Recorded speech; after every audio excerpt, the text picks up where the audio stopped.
तो साल भर स्टोर करने के लिए हम आलू चिप्स बनाते हैं गाइस। सारी इंडियन लेडीज़ बनाती हैं।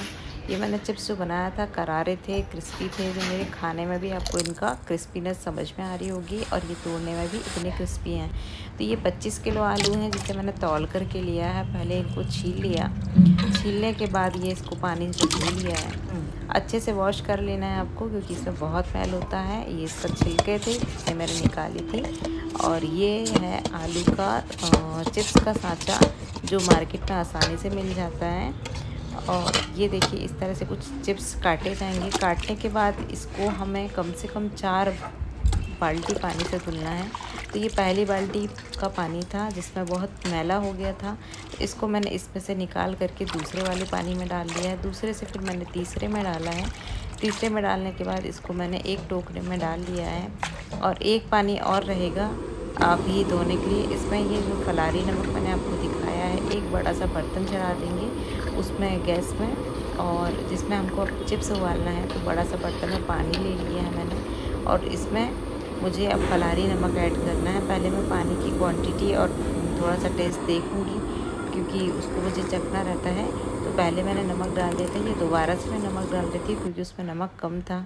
ये था चौथा पानी जिसे मैंने एक बार और निकाल लिया है। और अब ये बड़े टोकने में मैंने चिप्स करके निकाल करके रख लिया है। देखिए कुछ इस तरह से चिप्स एकदम साफ़ सुथरे दिख रहे हैं, बिल्कुल क्लियर। तो इस तरह से आपको इनको वॉश करना है। चिप्स को बहुत देर वॉश करना होता है। अब मेरा पानी गर्म हो ही गया था तो मैंने फिटकिरी भी ऐड कर ली है इसमें। ये दोनों ही चीज़ लगती है जब आप चिप्स उबालते हैं। जैसे मैंने फिटकिरी डाला, पानी में बहुत फेस आ गया। तो अब ये मेरे चिप्स जो थे धुल कर के वो तैयार हो गए थे, तो अब ये उबलने के लिए तैयार थे।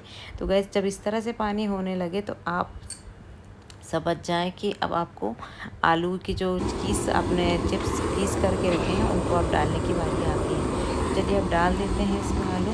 मैंने देखिए इस तरह से आलू इसमें डाल दिया था धीरे धीरे कर करके, क्योंकि आप एक साथ तो नहीं डाल सकते हैं, पूरा पानी आपके ऊपर उचट के आ जाएगा। तो आप धीरे धीरे करके इसको डालें और थोड़ी देर इनको चलाते रहेंगे ताकि एक ही जगह चिप्स ना पके।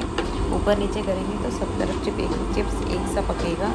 ये हम स्टोर करने के लिए बनाते हैं गाइस। शादी है, ब्याह है, या फिर आपका कोई व्रत पड़ गया है, तो ये हमारे घर में कम से कम 2 से 3 साल स्टोर रह सकते हैं। ये वैसे चिप्स हैं।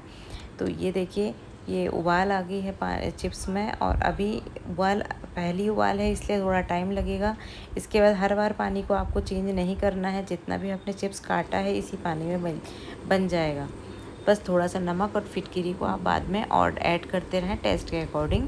थोड़ा थोड़ा टेस्ट करते जाएं और उसके अकॉर्डिंग आप उसमें करते जाएं। तो मैंने टोकना तैयार करके रखा था कि मुझे इसमें चिप्स को जब हो जाएंगे तब डालना है। अभी चिप्स मेरे बॉयल ही हो रहे थे, तो मैंने सोचा कि एक ऐसे छू कर के देखती हूँ कि पका है कि नहीं। तो मैंने एक उसको छू कर के देखा है कि ये थोड़ा पका है कि नहीं। तो मैंने जब छुआ तो वो थोड़ा सा कच्चा था।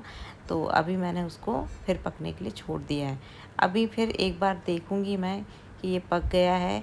तो बस मैंने हाथ लगाया और इससे हाथ जा रहा था, इसका मतलब ये पक गया है। अब इनमें कहीं दिक्कत नहीं होगी, ये अब बन कर के तैयार हो गए। तो अब ये जितने भी आलू चिप्स इसमें हो गए हैं उनको मैं अलग निकाल करके रख लूँगी। और जो गंजे में पानी बचा है उसी पानी में मैं दूसरे जो चिप्स धुले रखे हैं, क्योंकि 25 किलो एक साथ नहीं आते हैं, ये कुछ नहीं तो सिर्फ 5 किलो हैं। 5-5 किलो करके हमको उसको बॉईल करना होता है। ये देखिए मैंने दूसरे चिप्स भी इसमें डाल दिए हैं और वो भी कुछ इस तरह से इनमें पूरे चिप्स नहीं निकले थे अभी, और ये अभी निकल रहे हैं।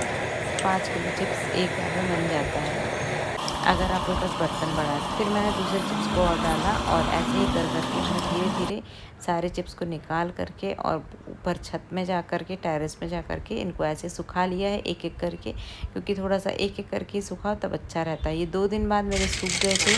सूख करके कुछ ये इस तरह के हो गए थे। इस तरह के हो जाने के बाद मैंने इसको बड़े से कंटेनर में पैक कर दिया था। पैक करने से पहले मैंने सोचा कि आपको एक बार तल करके दिखाती हूँ। तो मैंने कढ़ाई में तेल चढ़ाया था, गरम कर लिया था, और ये देखिए मेरे बढ़िया से चिप्स बन करके तैयार हो गए हैं, एकदम क्रिस्पी, टेस्टी और बिल्कुल सॉफ्ट। अगर आपको मेरी ये रेसिपी पसंद आती है तो लाइक कमेंट शेयर ज़रूर कीजिएगा, अपने दोस्तों को सबको बताइएगा कि एक चैनल है जिसमें हमको सारी चीज़ें सीखने मिलती हैं गाइस। तो ये देखिए एकदम क्रिस्पी से चिप्स तैयार हैं, बहुत ही लाजवाब, टेस्टी और सॉफ्टनेस भरपूर है। Thank you guys.